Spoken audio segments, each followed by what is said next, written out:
Ureta, coming all the way from Taft Avenue, a college senior at LaSallian University, Manila, and an editor-at-large at LaSallian.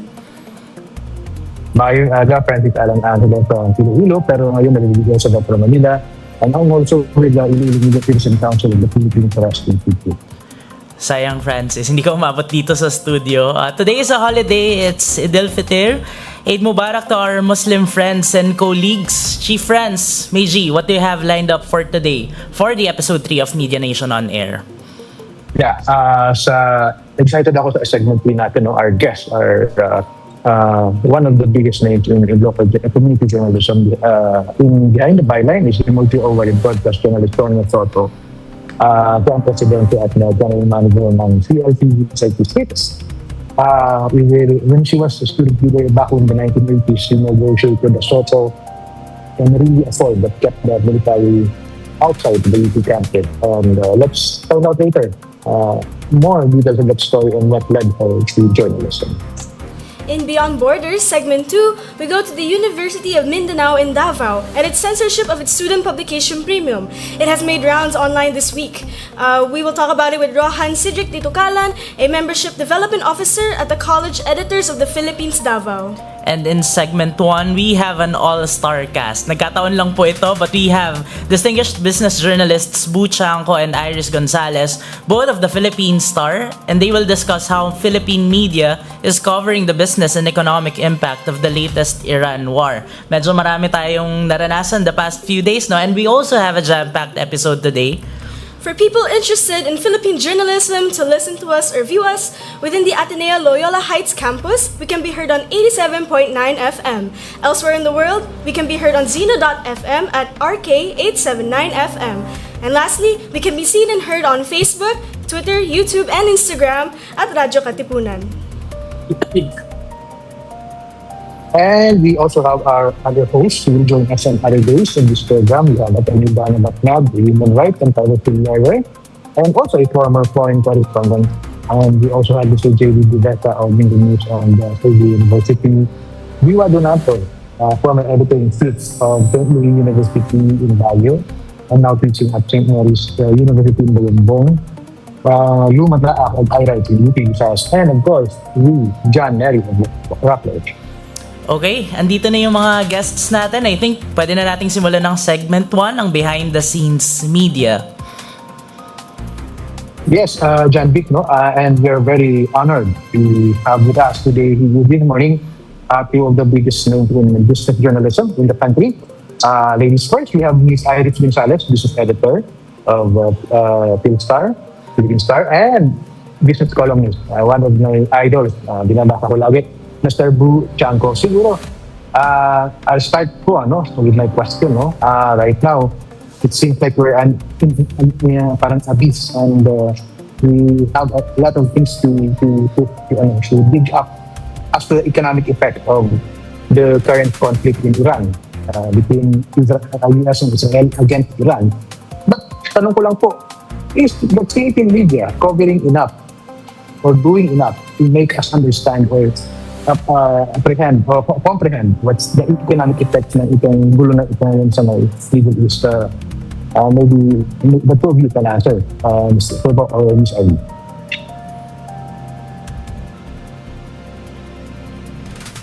Maybe we can start with Sir Bu. Oh, okay. No, we're not doing enough to explain what's really going on. The problem also in Philippine media right now is that not everyone is trained enough to report on the economic news. We're doing our best at Philippine Star, and some of our colleagues in the other mainstream media are also doing their best. But we have very few among the people reporting on the energy scene who really understand what's really going on. And we lack also the historical background to all of this. Because if you want to look at it, this all happened before already. In the 1970s and the 1980s, this already happened. We should have learned our lesson there. I was with the Ministry of Energy at that time, and we did a lot of things there to mitigate the effects of an oil crisis similar to this one. We have been talking about the Straits of Hormuz at the time, and that was what's keeping us awake at the time. And yet we did nothing. After EDSA, we did nothing. We did not follow through with what we have done before. We're talking of the strategic reserves. We have done that before. We had the strategic reserves. We had,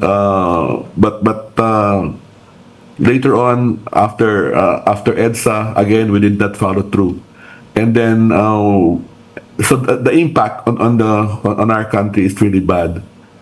However, it's not as bad as it was during the 70s, because at that time we were something like 98% dependent on oil for total energy, including electricity. Now electricity, diesel only accounts for a very small part, and only on the small islands that are not part of the grid. We have done a good job in diversifying our sources of energy, especially for power, so that now we are not totally dependent. We may run out of gasoline or diesel in the streets, but we will have our lights. So, one of the may bigger questions the past week is the government telling us the truth or reality about our so-called fuel buffer? Is the media really digging into this, or are we just parroting what the DOE is telling? No. They're trying to. I think they're very nervous. I think Secretary Garin is very nervous. I don't think he sleeps anymore. I mean, this is a very, very big problem. So they're trying to make us feel that nothing to worry about. That's what President Marcos also said, nothing to worry about. But we have plenty to worry about. Because the status of our oil industry right now is very different from when during our time there. Now it's very dispersed. We have so many independent players who are living hand to mouth. They have very small capitalization, and in the oil industry you need lots of money. You're talking billions of pesos every day changing hands, and they don't have that kind of money, so they live hand to mouth. What they sell this week, they will use to buy the proceeds for next week. So it's not possible for them to be able to really have the kind of supply that will give us any protection, because even if they comply with the 15 days a buffer, that's nothing. During our time before, we had as much as almost close to 100 days buffer, but at that time it was fairly easy, because we had the Philippine National Oil Company, and it had the money, it had the special funds to be able to do what it has to do. We bought a VLCC, that's a very large crude carrier that can carry 2 million barrels of oil. We bought two of them, the MT Gregorio del Pilar and the MT Andres Bonifacio. One was used for trading, the other one was used essentially for floating storage at the Manila Bay. But at that time, we were only consuming something like 250,000 barrels a day. I think we're double that now. So the problem is bigger. And what complicated it also is that we lost the two refineries. They could have given us some good buffer also, because both in price and in stock. Because what happens is that the crude oil that they're using, they bought it at maybe months before or weeks before, so it gives us some kind of leeway there, and then we are not dependent on the refineries in the region for weekly stocks, because we can refine our own crude here. Now we only have Petron, so Petron has 30% of the market, and they said that they will not be able to satisfy the needs of the entire Philippine market. They will supply their own, but bahala na yung mga iba, you know. So the refineries they're buying oil from right now, essentially from China, from South Korea, and Singapore, are very iffy now. I think China and South Korea have already stopped exporting oil. Singapore, I don't know. I think I understand from what I have read in the news that some refineries there have also decided to close down some units because they lack feedstock to be able to process. Because all our oil, processed or not or crude, pass to the Strait of Hormuz. And when if no tanker is able to pass the Strait of Hormuz, then we'll have no oil. What we did before is also we knew that, so we diversified our oil sources. So we even were even getting oil from Mexico. It was not economic at the time because Mexico is so far away, but we did that, and we got oil from anywhere we could get oil. Even the old Chinese crude Shengli that's very waxy, very difficult to process. We decided to get it because we need to be able to have buffer stocks. Yes. And the other thing we did before was government to government contracts because that one we thought would be more stable. And the other thing is that we have this emergency supply agreement with ASEAN countries. And I think we still have it now, but I don't know if we can already use it because we have only two big oil processors here now, oil producers now, and that is Brunei and Malaysia. Indonesia, have stopped exporting oil product for a long time.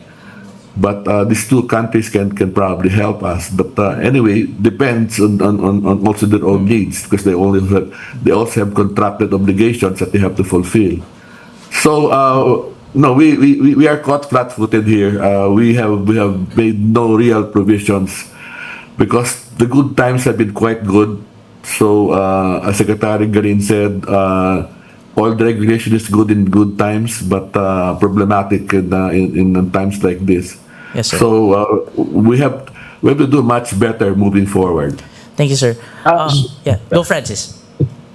Sige po. For Miss Iris, business news is on ordinary days kind of boring, very, very niche. But right now, there's a crisis happening with very severe economic impact. What is Philippine Star doing po just to make it more interesting, make it more informative without being too alarmist in our reporting?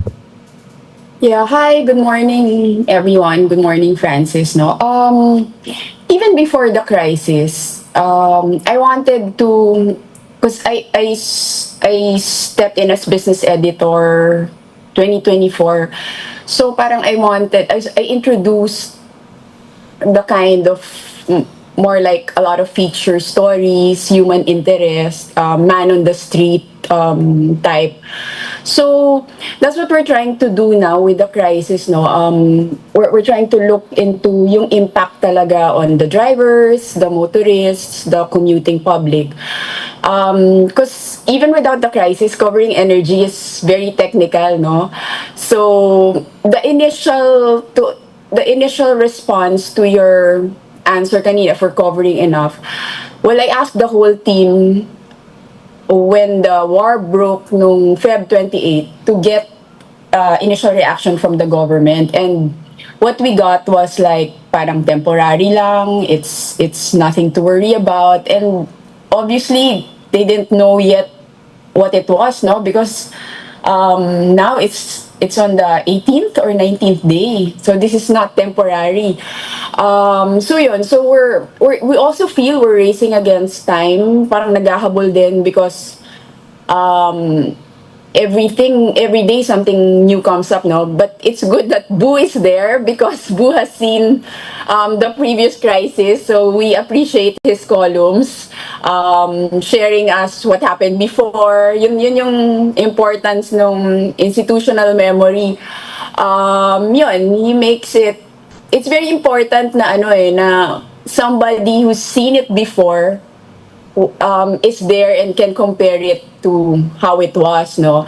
I miss Cesar Buenaventura, the president, the first country manager of Shell, because he always had this comparison ng mga different crises. I would always talk to him, but he passed I think a few months ago. So sayang. But Boo is here. He's helping us to remind us how it was before.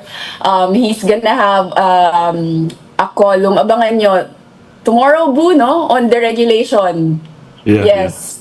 So yun. So to go back to your question, Francis, we're trying to really make it as lame, as understandable as possible, making it very relatable,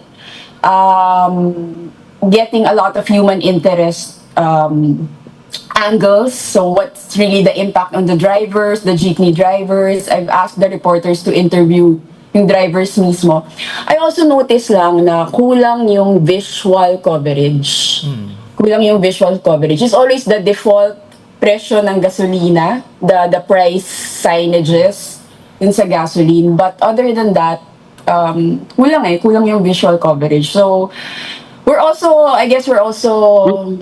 shocked, surprised, no? So we're racing against time. I'm gonna raise that also to the editorial board kasi parang kulang nga yung visual coverage. Laging default is picture lang ng gasolina, but how about the other aspects of this, like people actually commuting, previously driving and commuting, or the EDSA is now almost not naman empty, but it's like the volume is cut in half na. So parang yung mga ganon.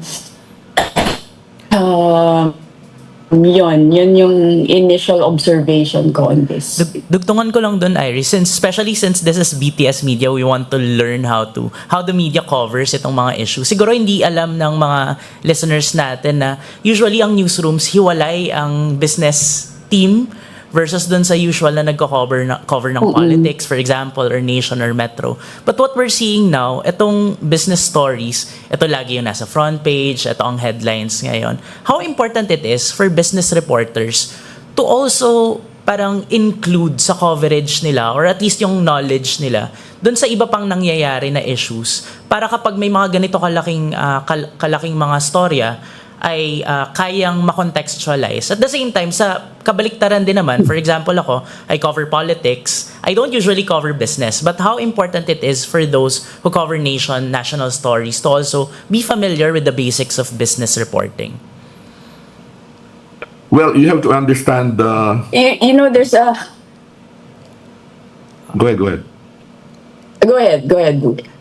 No, there's always a joke na, with due respect, Janvic, to the political or non-business reporters, no, there's a joke na political reporters, economic journalists can cover politics, but political reporters have a difficult time covering economics. I don't know kung totoo yun, no, but I guess now na the lines are almost very blurry.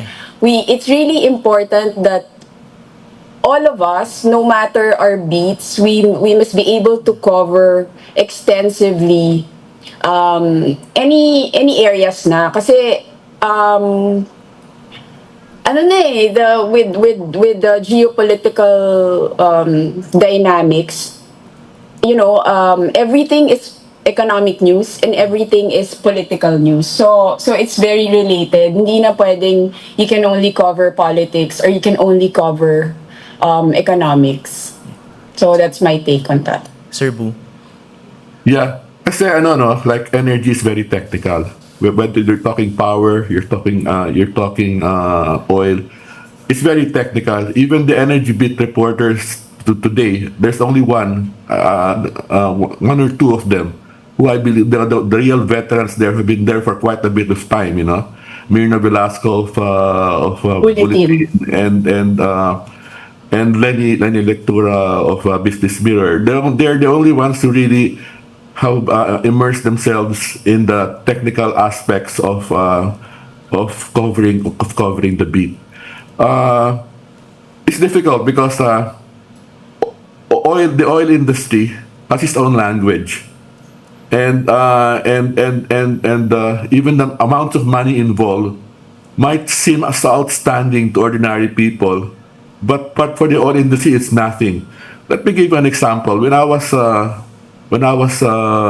PNOC in the early days, my difficulty was trying to explain that one centavo of sales is no, the 1 billion pesos that comes out as profits is just about is one centavo. So it's nothing. It's nothing. If you put your 1 billion pesos in the money market, you'd make much more money than that, you know. But people don't understand. They see the 1 billion pesos, so they say it's a lot of money. But that's how it is, you know. Especially now that with the peso at 60 to the dollar. I mean, yeah, you need a lot of pesos to buy even a barrel of crude, you know.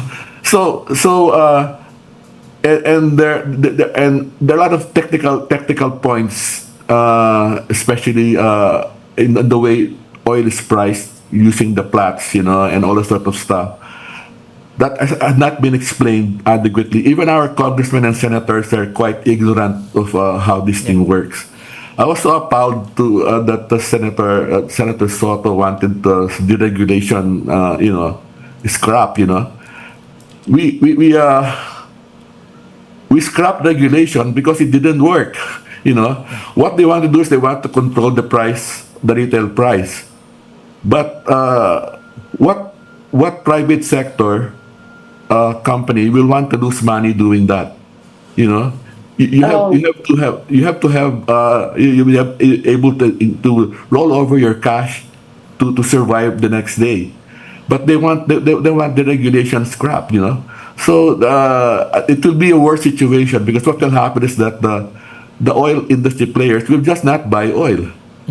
So where do you go? You know, in our case before, at least the government controlled Petron and PNOC, so we are assured of some oil. You know, not enough to satisfy, but some oil. But right now, if this private sector, if this small oil companies decided that they can't afford to buy oil, then where do we go? And we are not preparing our people for that also. By this time, they should be preparing for rationing. You know, during our time, it was less stressful than this one, but we prepared for rationing. We made the manual of operations, how to do this, because you have to involve the barangays, you have to involve local government, you have to involve PNP. It's a very complex operation. I think we had 3 or 4 volumes and we actually printed the ration tickets, the ration coupons, because the emergency can happen in a while, and the printing press will not be able to print the coupons. They're not even talking of this. They should be doing 2 or 3 days of carless day already by this time. But nobody's talking of that because it's politically unpalatable to think of these things. But the consequences of not doing these things or not even preparing for these things is more horrible.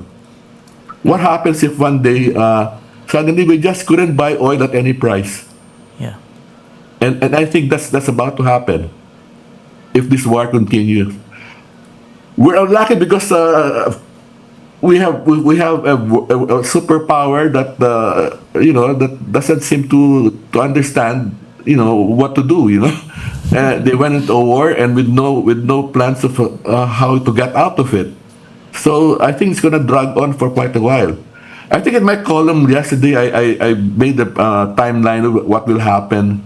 You know, if this war drags on for 1 month, 2 months, 3 months, what's the impact on the economy? And then they should be looking into that and preparing for it, because preparing our people now is better than bulaga, you know. One morning and then wala na pala, no, wala nang mabili, and then what do you do, you know? So buti nga ngayon meron ng EVs, no, nung araw wala. Transportation was 100% dependent on oil. At least now some EVs will be able to run.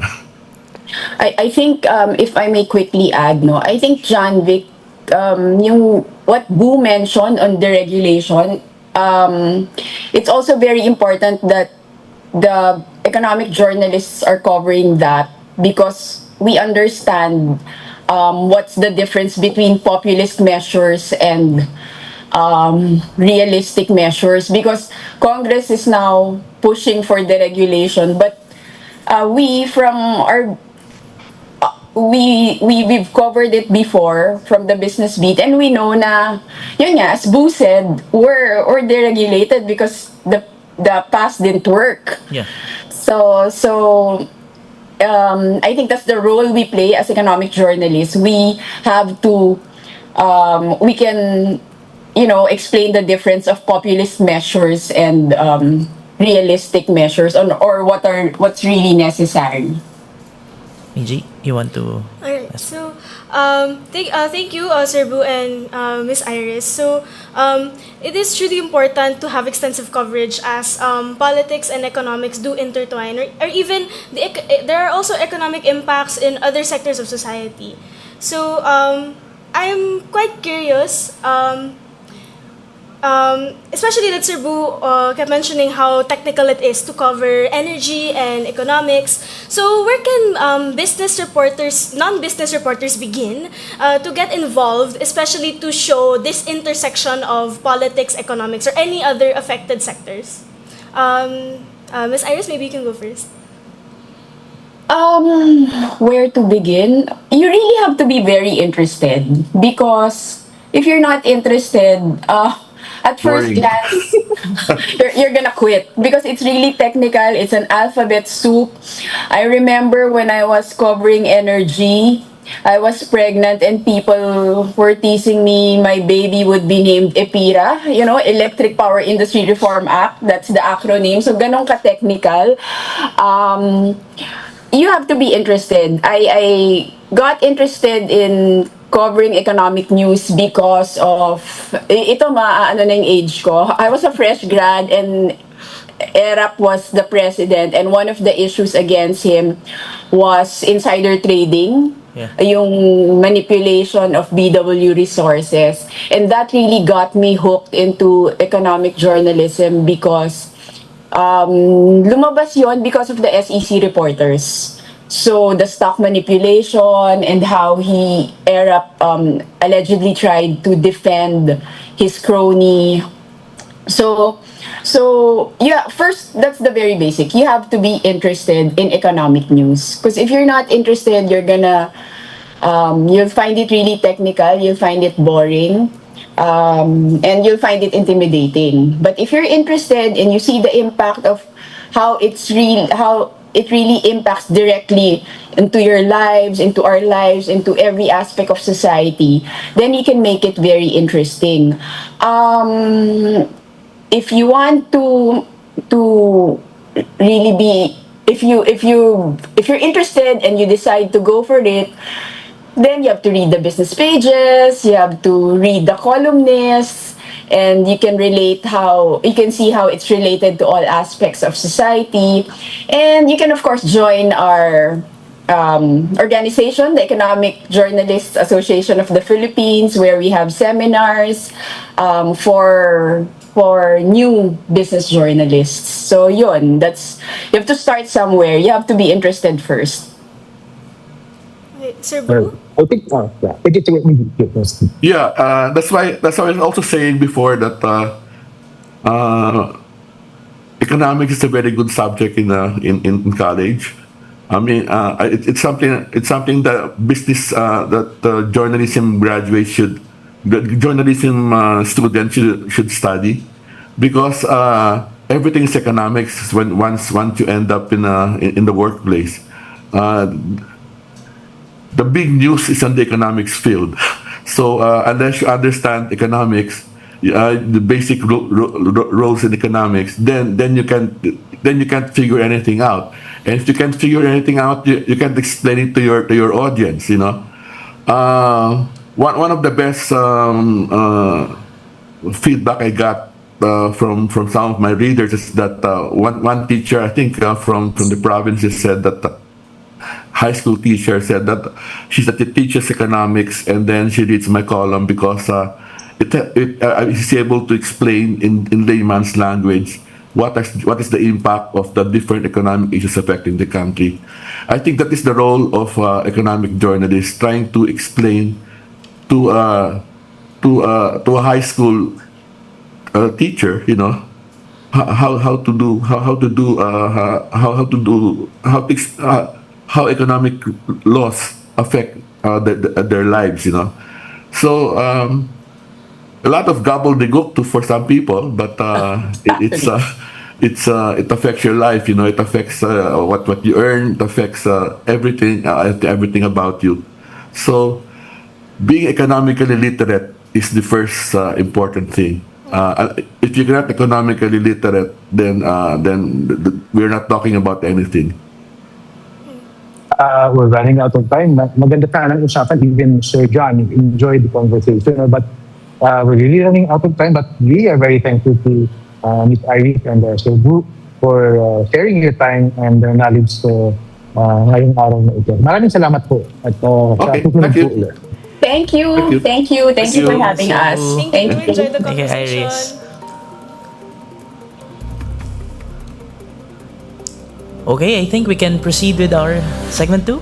Right, so for segment 2, every week we take a look at what's happening in journalism outside of the capital or in other parts of the world and how this impacts Philippine journalism. Today in Beyond Borders, we're going to go from the Chinese embassy to the campuses in Mindanao. We will be talking about Premium and its censorship by its institution, the University of Mindanao. We are joined by CEGP Davao officers, Rojan Ditucalan. Magandang umaga, Rojan.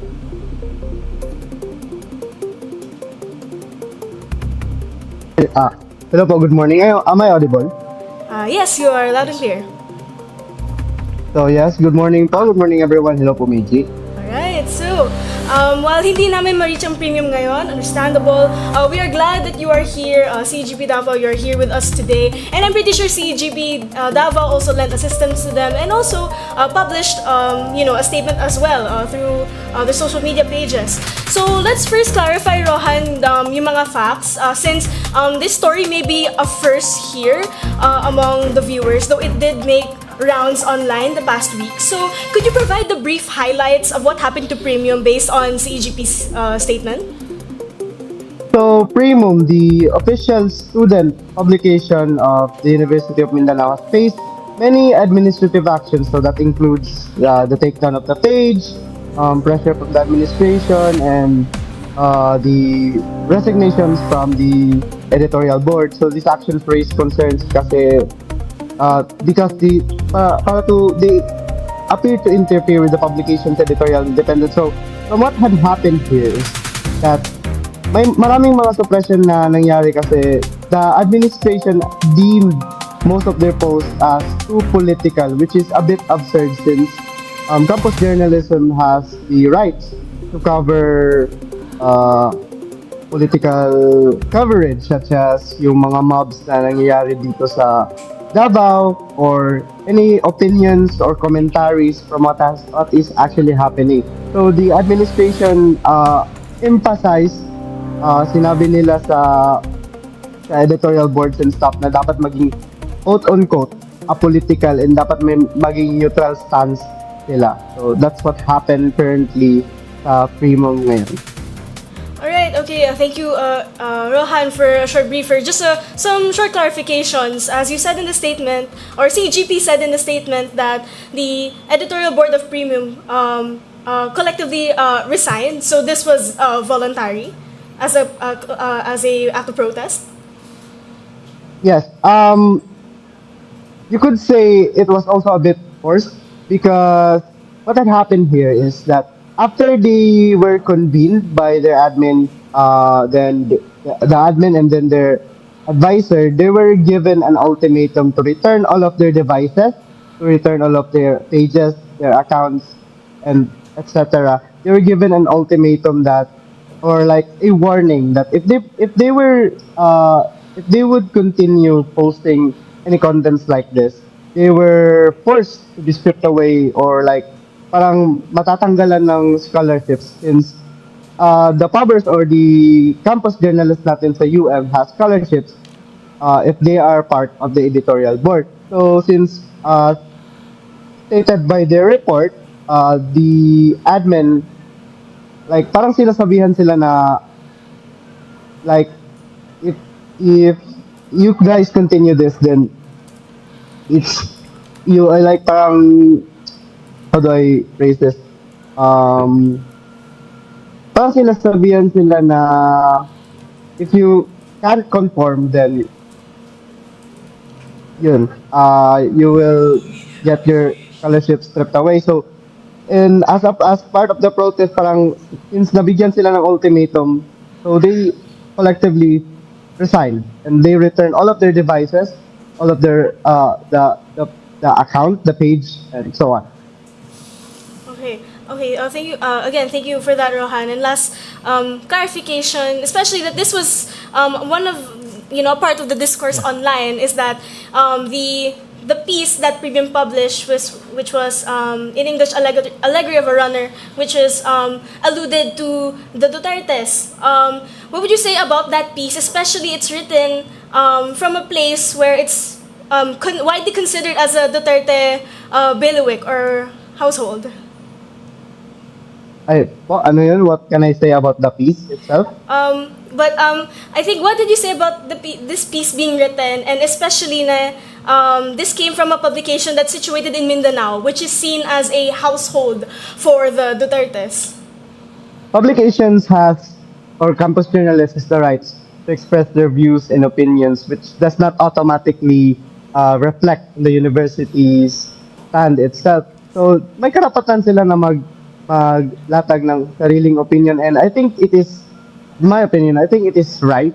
And yeah, it was also difficult for them na maglatag since naghayag ng opinion, since yun na nga, majority dito is like supporters ni dating Pangulong Duterte, and yun na nga, I think it's not wrong or necessarily na maging na mali, because they actually did not like parang take an offense. It doesn't even like to put a slander on it, because it's just like putting a creative piece to talk about like the statement of President Duterte regarding about women's leadership. So, Is this the first time ba na nangyari, or is this the first time that the paper actually put out a column or article like this related or pertaining to the Duterte? no, this incident is not also isolated, because a lot of campus oppressions and press freedom attacks is currently happening as well in Davao. And for the Primum's case, this was not the first time that they were suppressed. Although this was the first time that their page is taken down, because the editorial board stands firm to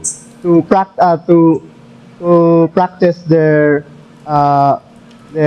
editorial independence. They stand firm on their principles. So that's why the administration decided to take down or to let the editorial boards and staff to return all of the pages to the university.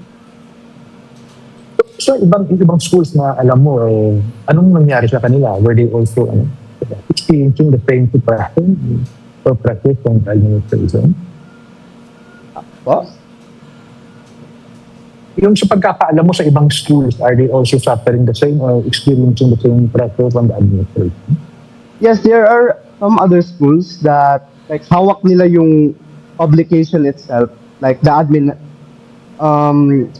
parang ginagawa nilang PR yung publication itself. Some publications as well, which is weird for me, because yung advisors nila sa publication is yung Office of Student Affairs, which is, for me, it is a conflict of interest.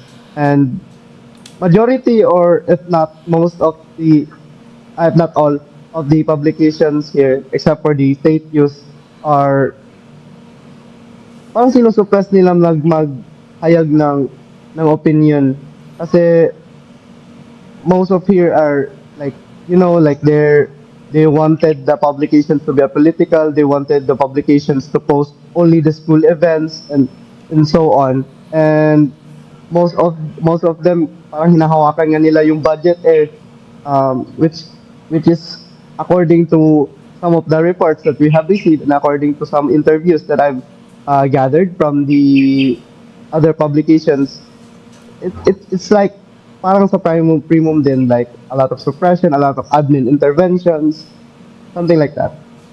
Oh, yun. Yeah, from one campus journalist to another, Rohan, no, it's pretty difficult for a lot of student journalists, given that we're technically at the mercy of our administration since they do have to, provide for us, to operate. But, there's a cost to that, especially that we're being seen as public relations staff of our respective universities. So, I'm sending regards to Premium and also to CGV Davao and its affiliates, affiliate publications. No, and I think this even reflects a bigger reality of censorship in the country, no? And this definitely would resonate as well to a lot of the mainstream media, just like with PCIJ last week on their coverage with the Chinese embassy, right? Yeah. So, thank you so much, Rohan, for telling this story on behalf of CGB Davao and Premium also.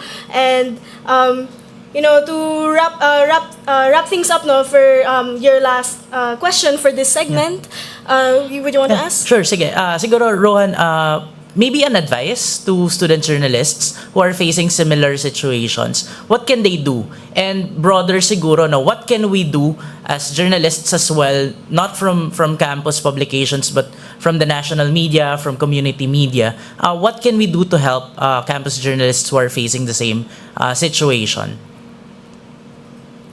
A message. Wait, ano nga yung question? Sorry. What can student journalists do kapag na-encounter nila yung similar situation? May advice ba ang CEGP? May kind of support ba na pwedeng ibigay ang CEGP and other organizations?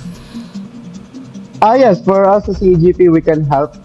I think an advice talaga, like as a general din for the campus publications, is that we student journalists must be firm to some sort of attacks, especially from the admin itself, in which, every schools, every colleges, every universities must have or must be a place for this sort of critical thinking to be developed. So as student journalists, I am encouraging them to stand firm in truth and integrity, because there is a fine line between transparency and neutrality. On the case of Premium, I reflected that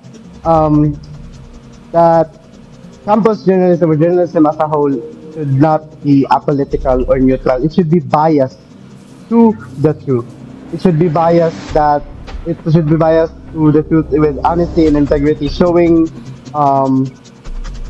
the whole truth of the story.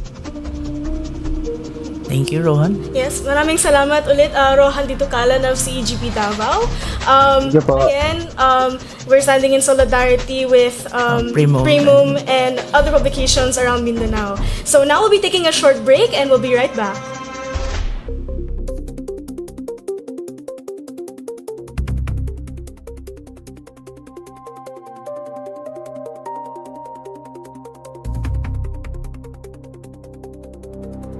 And we're back. Media Nation on Air is all about issues in journalism, but it is driven by a focus on journalists themselves. Every week in this segment called Behind the Byline, we get personal with an individual journalist. Today, we sit down with Miss Sonia Soto all the way from Pampanga. Miss Soto is a veteran broadcast journalist and former president of CLTV 36, now serving as its consultant, producer, account executive, and anchor. Let's trace her personal journey from student leader to journalist. Welcome, Ma'am Sonia. Good morning, Meijie and Janvic, and also good morning, Francis. Good morning po. Good morning po. Miss Sonia, so I think we will start, and I saw it on your Facebook, no, Tita Sonia, Tita with the microphone, ang description ni Miss Sonia. But for UP students, when we were studying in UP, your name is very much familiar. It took a while for me to realize that it was you who was in that Soto and Relay Accord of 1982, if I'm not mistaken.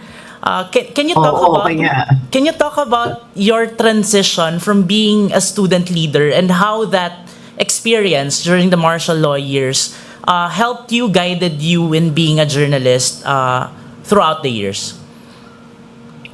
Well, actually, yeah, I started as a student activist, no? Panahon ng martial law, nung panahon ng martial law, wala akong kilala na hindi involved sa student activism. So I started in 1978 as an activist, and then we established the League of Filipino Students. And during the height of the campaign against the Education Act of 1981, I think, that was when we negotiated with the Minister of National Defense, the Minister of Education, kasi ano pa nun parliamentary form, no? Kanya may mga ministro. Dahil sa lakas ng student movement at the time, early 80s, we were able to negotiate the restoration of student papers, the student councils, no military within the campus, and so on. Yun ang laman ng Soto and Rile Accord. I was not the only student leader in the panel. I was chair of League of Filipino Students. Kanya I led the panel, no, of the delegation of students. With me then was the national chair or president of the CEGP, attorney JV Bautista. Nag-aaral pa siya noon sa UP, so hindi pa siya lawyer. And also Manny Sineta, who was the head of the Youth for Nationalism and Democracy. We were called the Triumvirates at that time, no? The League of Filipino Students, CEGP, and then the Youth for Nationalism and Democracy. So, tama, I didn't start as a journalist. I was a student activist, and I realize now that my story, my journey is not really about careers of choosing to become a journalist later on in life. It's about how one chooses to respond to power, I think. Mm-hmm. And that realization shaped your career as a journalist, you would say? The tempering, I think it's the tempering I went through, fighting against a dictatorship. But I stayed on, not only as a student activist, because I remained an activist for, since 1977, 78, I think, until 2004. In 2004, I joined the city government of San Fernando, Pampanga, as city administrator. I did not plan on it, but then I was in the order of battle of General Palparan, and the mayor then of San Fernando, Pampanga, who used to be an activist himself. He was incarcerated in the 70s, and then he went on to become a government functionary as a congressman and then mayor. Progresivo. So he thought maybe, to save me, my children, my family from being, kasi noon pinapatay na, di ba? Yung mga nasa order of battle, lalo na sa Central Luzon. He invited me to join him for a while. But then I joined the city government for about 3 to 4 years as city administrator, and then I resigned in 2007 and joined the Central Luzon Broadcasting Corporation, now the Radio World Broadcasting Corporation, with call sign CLTV 36, as its a general manager and president for 17 years. Why the shift po? What made you decide na from this career, from this kind of line of work, you decided to accept leading a regional television network? Kasi public service, di ba? Yeah. I thought that maybe if I cannot no longer become a full-time activist, because I had to take care of a family. I had my own kids. Grown up na sila ngayon. Matanda na rin ako. I'm 66 years old now, and I joined the city government when I was 45. When I turned 45 years old, so that means I was bringing up kids, no? I was sending them to school, and it was only because of security reason. That's why I left. I joined the city government. Pero when I joined the media, I was invited by the owner to head CLTV 36 in 2007. I accepted because I thought that mas bagay sa akin, no, from an activist to parang transition lang yung government to journalism, to broadcasting. But of course, hindi naman ako agad naging journalist. When I joined CLTV 36, I joined as station manager. So I was in the executive. No, I was managing the operations of the TV station. But I wanted to do something else, so I went into broadcasting. I had my own. I produced my own television show, so to speak. It was a public affairs program of CLTV 36, and it ran for now 19 years na ngayon, from 2007 to up to today. We are transitioning it into a podcast. But one of the things that we sometimes overlook is the role of executives and how the media would cover certain issues, or how certain issues are being covered. How important it is for you when you became an executive na yung convictions, yung advocacies, mailatag siya sa entire company? Or did it really play a role po ba when you were an executive? Itong mga experiences natin before tayo naging executive ng media organization. Well, yes. Actually, it was a difficult. It was a difficult journey for me. No, the balancing act. I had to do it because when you are a major executive, you had to take care of business, right? Yeah. You know, I had to think of where to get the salaries. Malaki ang gastos, and I had to look after. Maraming mga local newspapers, local TV station. In fact, kami lang yata yung parang nag-survive, no, sa local TV stations. Almost 20 years na kami sa ere. Next year, 20 years na. Mahirap in the sense na kailangan kong balansehin yung negosyo, paanong kumita, at paano manatili yung aming yung public service orientation ng TV station. So mahirap, pero the beauty of it is because of my tempering and because I really believe that the role of local media is to be an enabler of public good.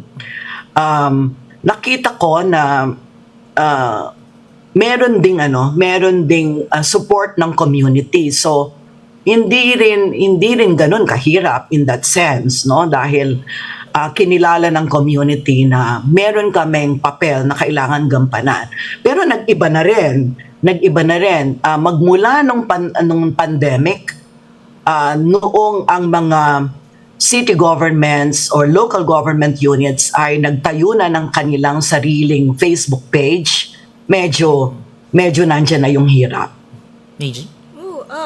I am quite curious about the rise of Facebook pages and how it affected your reporting. Can you delve into that, and also delve into how you approach it, as a former activist and public servant, and how you're shaping, using those experience to shape, the business component of the journalism practices that you do?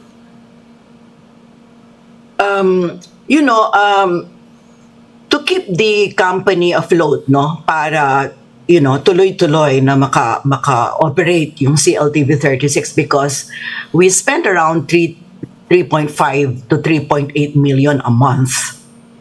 For a local media, it was really hard for us to generate that amount, no, on a monthly basis. So what we did was to invite local government units to do black time programs in CLTV 36. Because they had the budget to support a black time program, no, in CLTV 36. But when the Facebook pages of and the YouTube channels of local government units became their priorities o priority, at alam natin curated itong mga ito, syempre dalawa agad ang nawala sa amin. The income, the revenue, to be able to support our broadcasting, our news, because we're news and public affairs. We don't have a lot of entertainment shows. We tried, pero mas mahal, hindi namin kinaya. And then of course, because curated yung mga LGU operated information programs in favor of the leaders, the political leaders, medyo dyan na kami nahirapan. Dalawa agad yung problema na yon, no? I think ito yung pinakamalaking struggle namin at the moment, losing the revenues coming from government black timers, especially the local government units, and at the same time, because they are already competing with us. So, for example, we hear a lot from a mayor, for example, saying, mas malakas pa yung Facebook page ko sa inyo. Something like that, no? Because we have a mayor, for example, here in Pampanga, who has more followers than us. No, ours is a combined 1.6 million followers on Facebook. YouTube, medyo mababa dyan. Alam naman natin yon. Pero yung combined followers nila sa TikTok, because TikToker yung isang mayor dito, yung buong family niya, 10 million followers in TikTok. And when we, for example, report something that is not exactly aligned with how she wants to be portrayed or governance to be portrayed, meron siyang sarili niyang platform, di ba, na ginagamit. And sometimes that platform is being used to actually attack us as being biased because we are not, the reports are not favorable to her, for example. Thank you, Miss Sonia. I think that's really a good topic, but maybe we can discuss that on another episode. Unfortunately, we don't have time. Thank you very much, Miss Sonia Soto of CLTV 36, for joining us in this episode of Media Nation on Air. Thank you very much for the opportunity. Thank you po. And that's another episode na punong-puno na naman ng mga diskusyon tungkol sa media. Sorry, Chief Friends, hindi ka na nakapagtanong kay Miss Sonia, but what was your takeaway from this episode? Janvic, no? Professor Janvic. Promise ko sa sarili ko na tangalan ng professor. Siguro on business history, business planning is never been more important, especially in this time of crisis. You have to understand the impact of what's happening, not just in geopolitical shifts in the country. But at the same time, we also look at the active state of campus journalism na hindi sa PR magtinuli, nagiging sa target ng kasi from the administration, if they don't like what the campus units are doing. And ayun, nakikita natin sa CLTV and community media at what you strongly discuss.